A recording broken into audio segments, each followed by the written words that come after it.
Hi guys, magandang araw sa inyo lahat and welcome back to my YouTube channel.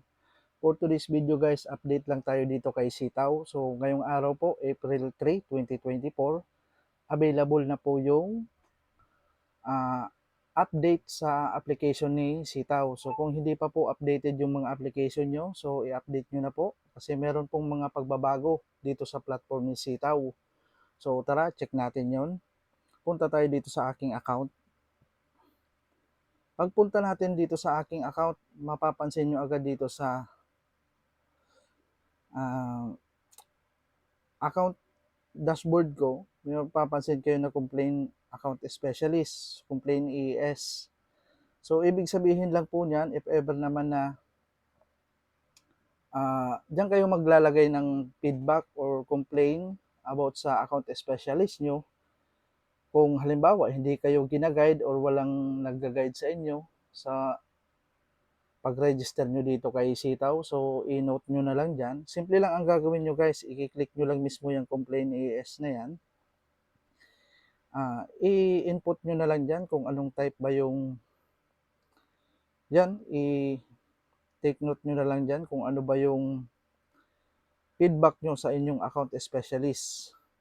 And then dito na lang, magsulat na lang kayo dyan kung anong gusto nyo isulat dito sa complaint content. Kayo nang bahala kung ano yung magiging feedback nyo sa inyong account specialist. So yun ang pinaka-importante kasi dito kay Sitaw, bago kayo mag-join dito, importante na malaman nyo na gumamit kayo ng referral code. Hindi naman po kasi kabawasan sa kita nyo kung gumamit kayo ng referral code. Ang kagandahan po niyan kasi, meron pong mag-guide sa inyo kahit wala pong account specialist. Basta yung ginamit yung referral code, willing kayong i-guide, yun po yung importanteng masigurado nyo. Para hindi kayo mahirapan dito sa journey nyo kay Sitaw.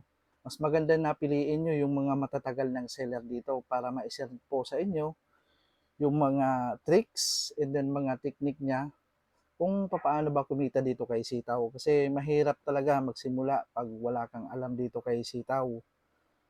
Merong time na kakabahan ka palagi kung bakit lagi kang bumabagsak sa evaluation. So, yun lang yung masasabi ko dyan. Kaya importante na merong mag-guide sa inyo bago kayo mag-join dito kay Sitaw. And then pangalawang update dito kay Sitaw, sa application niya, kung pupunta tayo dito sa dashboard, ayan. Kung mapapansin nyo dito sa itaas, bandang itaas, hindi na nakalagay dito yung processing rate indicator. Pero, madaming nalilito dito sa bagong update ni Sitaw. Mapapansin nyo dito yung uh, processing rate, nandito na po siya sa baba. So, ito na yun. Dito na nilagay sa baba. Ito yung current processing rate natin sa ngayon. Sa ngayong buwan na April. Tapos, may nakalagay na din ditong 55%. So, para saan ba yung 55% na yan?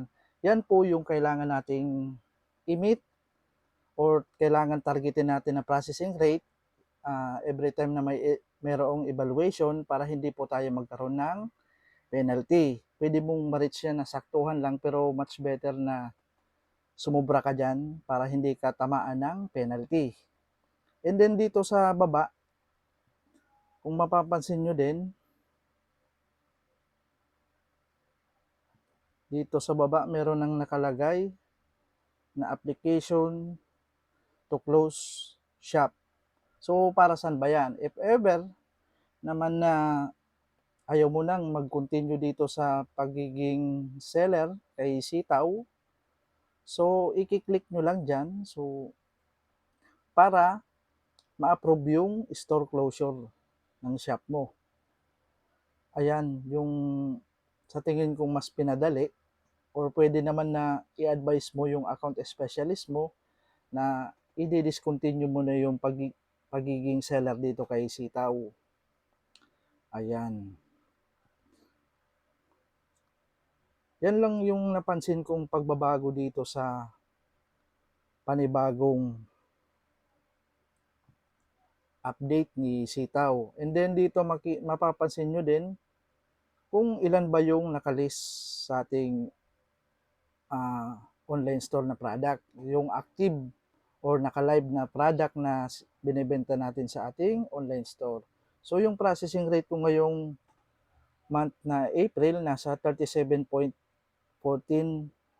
pa lang. So malayo pa naman yung evaluation kaya kaya ko pang mahigitan yung 55% na yan. So ayan. Kaya yung iba nalilito na wala na daw yung processing rate indicator. So dito lang guys, nasa baba lang, nandito lang. So tingnan nyo na lang dito, scroll nyo na lang, nandito yan sa baba. Ayan. And then dito, as usual naman sa nandun pa din to sa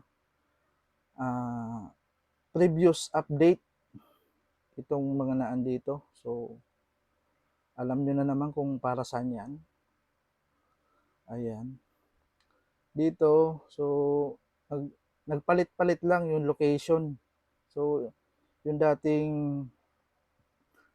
total profit nandito na siya sa may gilid. So ayan. Kasi dati yung mga unang update na application, biglang nawala itong total profit. Kaya madaming umaalmang mga seller, hindi daw nila malaman kung magkano na yung profit nila sa uh, pag-seller nila dito kay Sitaw. So ayan, pinakinggan naman tayo ni Sitaw. So ibinalik nila itong total profit.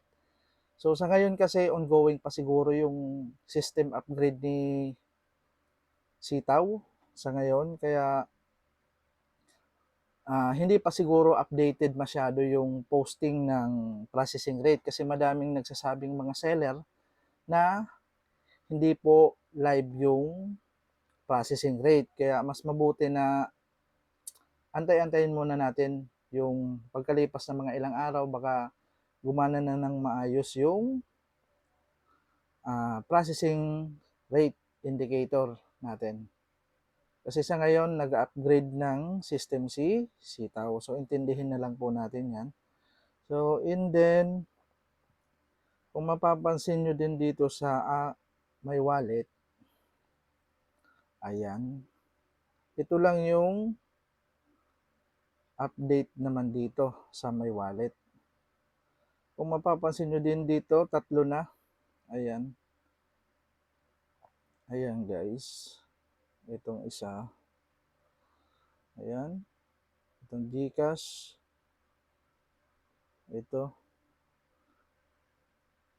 So, hindi ko pa na-try yan. So, sa mga susunod na video, try natin gawan ng panibagong video tutorial kung paano ba gamitin yan. So, ang mas madalas namang gamitin dito talaga is yung Gcash. So, hindi na po siguro partner ni Gcash si Peso, kaya ang nakalagay na dito is ay Paycools, QRPH, Paycools. So, ayan. Sa mga susunod na video, gawan natin siya ng panibagong video tutorial. And then dito, meron din ditong bagong update dito sa top up channel. So, madami na siyang mode of payment na nilagay. Meron ng GrabPay, BPI, yun bank, coins.ph yan. So, mamimili na lang kayo dyan kung ano ba yung gusto nyong mode of payment sa pag-cash in dito kay Sitaw sa inyong mga account. And then dito sa offline recharge naman, so ganyan pa din, BDO. So, ganyan pa din yung dati. So, ayan. Ano pa ba yung panibagong update dito? Aha. So, sa tingin ko wala na. Wala nang bagong update dito. So, yun lang yung mga pinakita ko, yung bagong update dito kay Sitaw sa application. So, ayun lang. Kung hindi nyo pa na-update yung mga application nyo, update nyo na lang. So, yan lang po sa ngayon. Maraming salamat sa panonood. Good luck sa journey nyo dito kay Sitaw. Kung nagustuhan nyo itong video na ito, please consider like, subscribe, and hit the notification bell para updated kayo sa mga bagong videos kong upload. Maraming salamat. God bless.